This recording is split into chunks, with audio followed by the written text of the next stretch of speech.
I've been privileged to attend two Lambeth conferences in my tenure as bishop.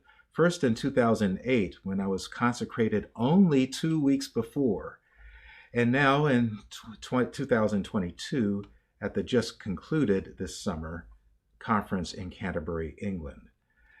This conference of Anglican bishops usually occurs once every decade, but the twin crises of one, divisions in the Anglican Communion over human sexuality, and then two, the double crisis of the COVID pandemic, it delayed this 15th Lambeth Conference until this year.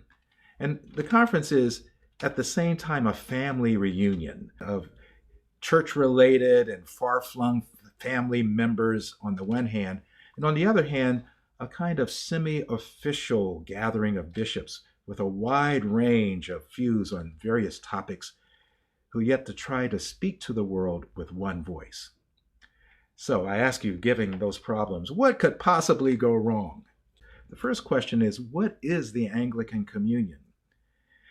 The Anglican Communion is one of the world's largest Christian communities, has close to 100 million members in more than 165 countries around the globe. And the communion is organized into a series of provinces and extra-provincial areas. These provinces are then subdivided into dioceses, and the dioceses into parishes. There are 42 provinces in the Anglican Communion, each one headed by a bishop called a primate, usually designated as archbishop, or in the case of the Episcopal Church and a few other provinces, we prefer to call them the presiding bishop. And there are 5 extra-provincial areas as well. Some provinces are national and some are regional. All are in communion, that is, they have a reciprocal relationship with the See, the SEE of Canterbury, the Archbishop of Canterbury, and who recognize the Archbishop of Canterbury as the communion's spiritual head. But there is no central authority in the Anglican Communion.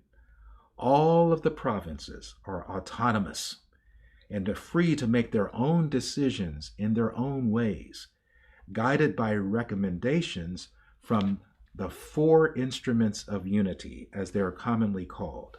And they are, 1, the Archbishop of Canterbury, 2, the Lambeth Conference, 3, the primates meeting of the 42 primates of the provinces, and then 4, the Anglican Consultative Council.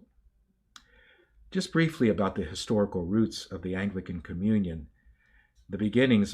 you may know about the beginnings of the Church of England, from which the Episcopal Church derives. It dates to at least the 2nd century, but it's customary to regard St. Augustine of Canterbury in his mission to England in 597 as marking the formal beginning of the Church under papal authority, which later became the Church of England. And of course, with the Great Reformation in the 16th century, the Church in England broke away from Rome.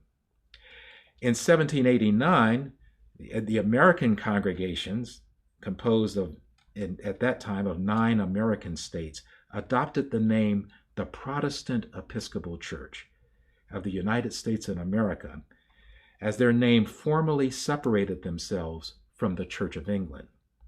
Now, using the term Episcopal instead of Anglican emphasized our belief in the usage of the historical succession by the laying on of hands of the episcopacy, the historic episcopate, rather than the descriptive term Anglican, which emphasized our English roots from our Mother Church of England, much like the Scottish Episcopal Church.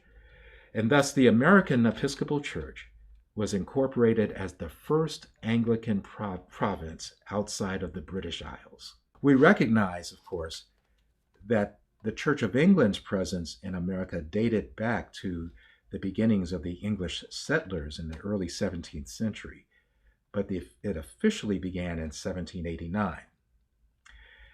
In terms of the Lambeth Conference, It was in 1867 that 76 Anglican bishops attended the first Lambeth Conference following an invitation from the Archbishop of Canterbury, then Charles Longley. So, from 76 bishops meeting in 1867, we now have well over 800 bishops eligible to go to the Lambeth Conference. Over the years, the national churches gained independence from the Church of England, and the Anglican Communion gradually became a global family of national and regional churches.